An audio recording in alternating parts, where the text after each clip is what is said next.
I believe that it is not the task of any one country to say to another what they should do, even if it is a question of helping.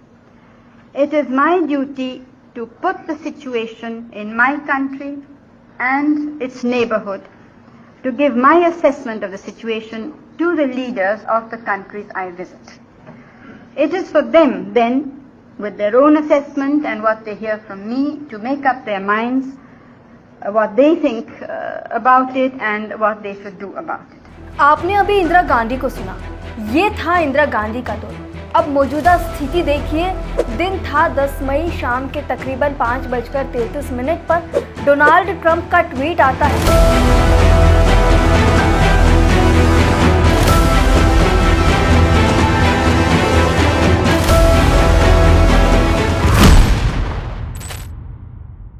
वो भी उस वक्त जब सरहद के दोनों पार के लोग वॉर की आशंका को महसूस कर रहे थे, क्योंकि सबको लग रहा था जिस लिमिट को पाकिस्तान पार कर चुका है, जो लिमिट क्रॉस कर चुका है, अब दोनों देशों के बीच युद्ध होकर रहेगा।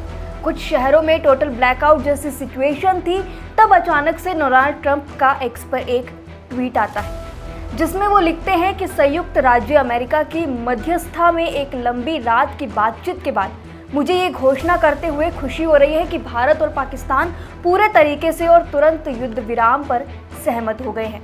दोनों देशों को कॉमन सेंस और इंटेलिजेंस यूज करने के लिए बधाई। जैसे ही ये ट्वीट आया और यहाँ से शुरू हो गई इंदिरा गांधी के पुराने वीडियोस ट्रेंड होने। इस ट्वीट को अगर आप ध्यान से देखें तो एक चीज़ आपको बहुत अटपटी लगी होगी कि ट्रंप ने जिस लैंग्वेज का यूज़ किया है। हालांकि ऐसा पहली बार नहीं है कि ट्रंप इस तरह की लैंग्वेज का इस्तेमाल कर रहे हैं, इससे पहले भी वो कर चुके हैं। हालांकि जो वर्ड उन्होंने अपने ट्वीट में यूज़ किया, कॉमन सेंस, मतलब कॉमन सेंस जैसे शब्दों का इस्तेमाल, वो भी भारत जैसे देश के लिए।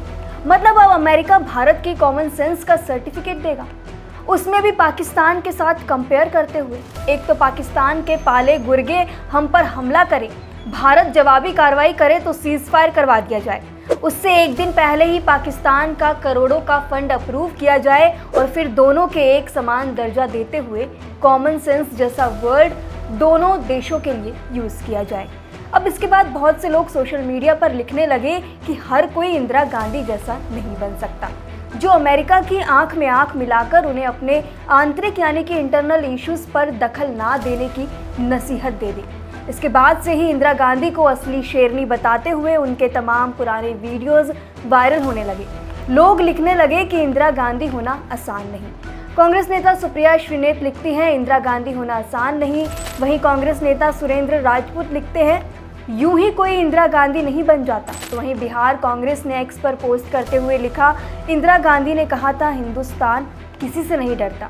इसके साथ ही भूपेश बघेल ने एक्स पर लिखा जब तक तोड़ा नहीं तब तक छोड़ा नहीं, इंदिरा गांधी अमर रहे। जब इतनी चर्चा इंदिरा गांधी की होने लगी तो आपके जहन में ये सवाल आया होगा कि आखिरकार ऐसा क्या किया था इंदिरा गांधी ने जिसकी वजह से 2025 से जो सिचुएशन है वो अभी पुराने दौर से कंपेयर की जा रही है। आपको बताते हैं कि साल 1971 में क्या हुआ था और ये वीडियोस किस दौरान के हैं जो वायरल हो रहे हैं। इंदिरा गांधी ने कैसे भारत पाकिस्तान के मुद्दे में अमेरिका की दखल अंदाजी से डील किया, क्या हुआ था आज से 55 साल पहले। चलिए आपको पूरी कहानी बताते हैं। A new country, a new state has come into being. Its name is Bangladesh. महीना नवंबर साल 1971, जब भारत पाकिस्तान तनाव अपने चरम पर था, बांग्लादेश मुक्ति संग्राम अपने चरम पर था। भारत और पाकिस्तान के बीच तनाव जो था ना वो बहुत ज़्यादा था।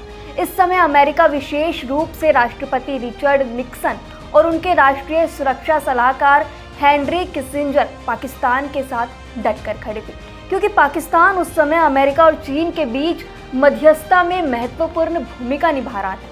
हेनरी किसिंजर ने अपनी आत्मकथा द व्हाइट हाउस ईयर्स में 1971 में इंदिरा गांधी की वॉशिंगटन यात्रा का जिक्र किया है। किसिंजर ने अपनी किताब में इंदिरा गांधी की बुद्धिमत्ता, कूटनीतिक कौशल और दृढ़ संकल्प की प्रशंसा की है। दावा ये भी है कि अमेरिकी राष्ट्रपति रिचर्ड निक्सन ने धमकी भरे अंदाज में कहा था कि अगर भारत ने पाकिस्तान के मामलों में दखल दिया तो अमेरिका चुप नहीं बैठेगा, भारत को सबक सिखाया जाएगा। हेनरी किसिंजर ने अपनी आत्मकथा द व्हाइट हाउस ईयर्स में इस चीज़ का मेंशन किया है कि किस तरीके से इंदिरा गांधी ने 1971 में जब अमेरिका का इंटरफेरेंस था तो किस तरीके से इस इशू को डील किया था। निक्सन ने भारत को स्पष्ट रूप से बताया था कि पाकिस्तान के खिलाफ सैन्य हस्तक्षेप को अमेरिका बर्दाश्त नहीं करेगा और चीन को हस्तक्षेप करने के लिए प्रेरित कर सकता है, खास करके भारत की उत्तरी सीमा पर। अमेरिका ने भारत को संकेत दिया था कि सैन्य कार्रवाई अगर भारत करता है तो ऐसी स्थिति में भारत को दी जाने वाली आर्थिक सहायता यानी कि जो इकोनॉमिक फैसिलिटी पैसों के तौर पर भारत को सहायता दी जा रही है उस पर भी असर पड़ सकता है। उस समय भारत को अमेरिका से कुछ हद तक आर्थिक और सैन्य सहायता मिलती थी और निक्सन प्रशासन ने सहायता को कम करने की धमकी भी यहाँ पर भारत को दी थी। उनकी इसी आत्मकथा के मुताबिक इंदिरा गांधी ने इन चेतावनियों को गंभीरता से लिया लेकिन उन्हें नज़रअंदाज करने का भी फैसला किया।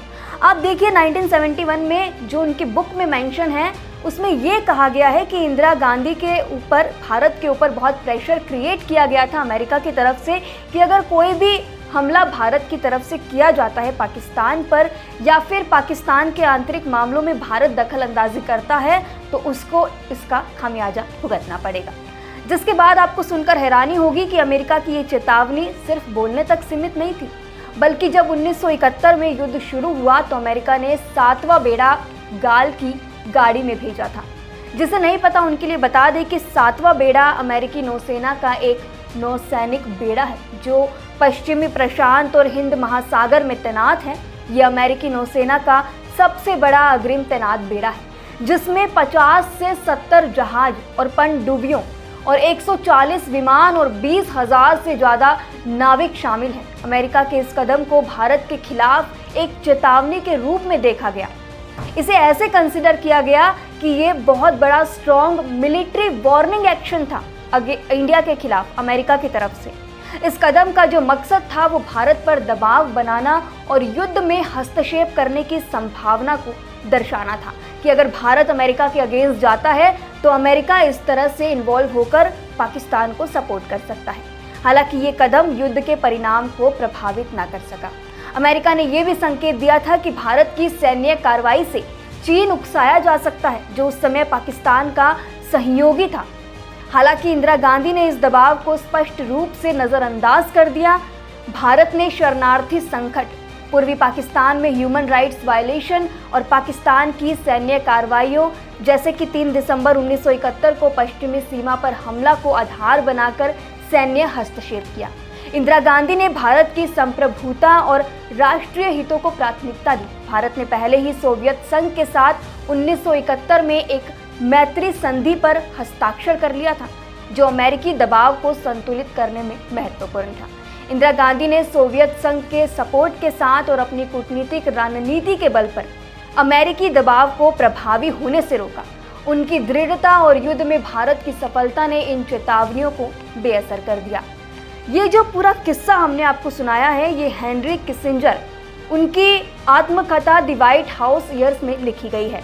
इसके साथ ही अमेरिकी विदेश विभाग के अभिलेखागार यानी कि foreign relations of the United states में 1971 के दस्तावेज इन चेतावनियों की भी पुष्टि करते हैं कि किस तरीके से इंदिरा गांधी और भारत पर प्रेशर क्रिएट किया गया था। भारतीय स्रोत जैसे कि इंदिरा गांधी की जीवनी और तत्कालीन भारतीय अधिकारियों के लेख भी इस बात की पुष्टि करते हैं कि अमेरिका ने भारत पर दबाव बनाया था।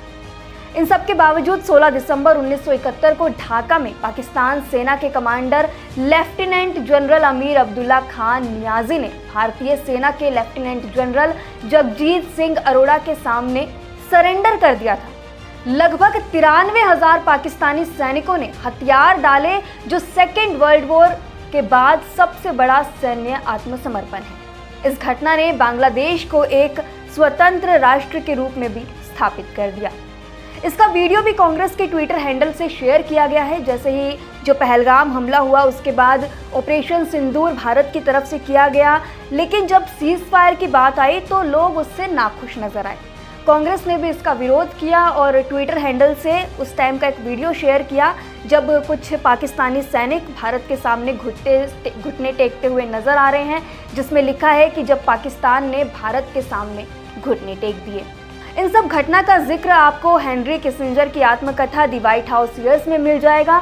आप चाहे तो ये बुक को पढ़ सकते हैं। अगर आप इस बुक को पढ़ें तो पेज नंबर 842 से लेकर 918 लगभग में इंदिरा गांधी की निक्सन और किसिंजर के साथ मुलाकात, अमेरिका की चेतावनियां और भारत की सैन्य कार्रवाई शामिल है। हालांकि जैसे ही खबर आई सीज फायर की तो इंदिरा गांधी ट्रेंड करने लगी, उनके पुराने वीडियोस ट्रेंड करने लगे। 2025 की सिचुएशन को 1971 से कंपेयर किया जाने लगा। इंदिरा गांधी को आयरन लेडी बताते हुए तमाम पुराने वीडियोस वायरल करने लगे। हालांकि कुछ लोगों की ओर से सोशल मीडिया पर यह भी कहा जा रहा है कि इंदिरा गांधी ने ये तक कहा था कि भारत अमेरिका को मित्र मानता है, मालिक नहीं, जिसका हमारी रिसर्च में तो कोई प्रूफ नहीं मिला, ना ही किसी किताब में वो लिखा गया है कि इंदिरा गांधी ने इस तरह से कोई बात कही थी।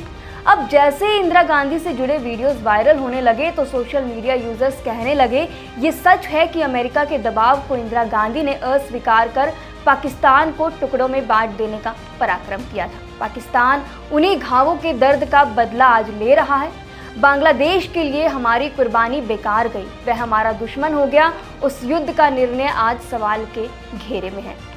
तो वहीं एक और यूजर ने इस पूरे घटनाक्रम को 1971 के युद्ध पर कांग्रेस के इस वीडियो पर कमेंट करते हुए लिखा कि लेकिन अपने जीते हुए एरिया पाकिस्तान को वापस क्यों दिया। तो वहीं एक और यूजर ने सवाल उठाया कि 1971 ढाका, जहां पाकिस्तान को भारतीय सेना ने घुटने टिका दिए, पतलूने उतरवा ली। 1972 शिमला, जहां भारत के राजनीतिक नेतृत्व ने जीता हुआ पाकिस्तानी क्षेत्र 93,000 सैनिक लौटा दिए।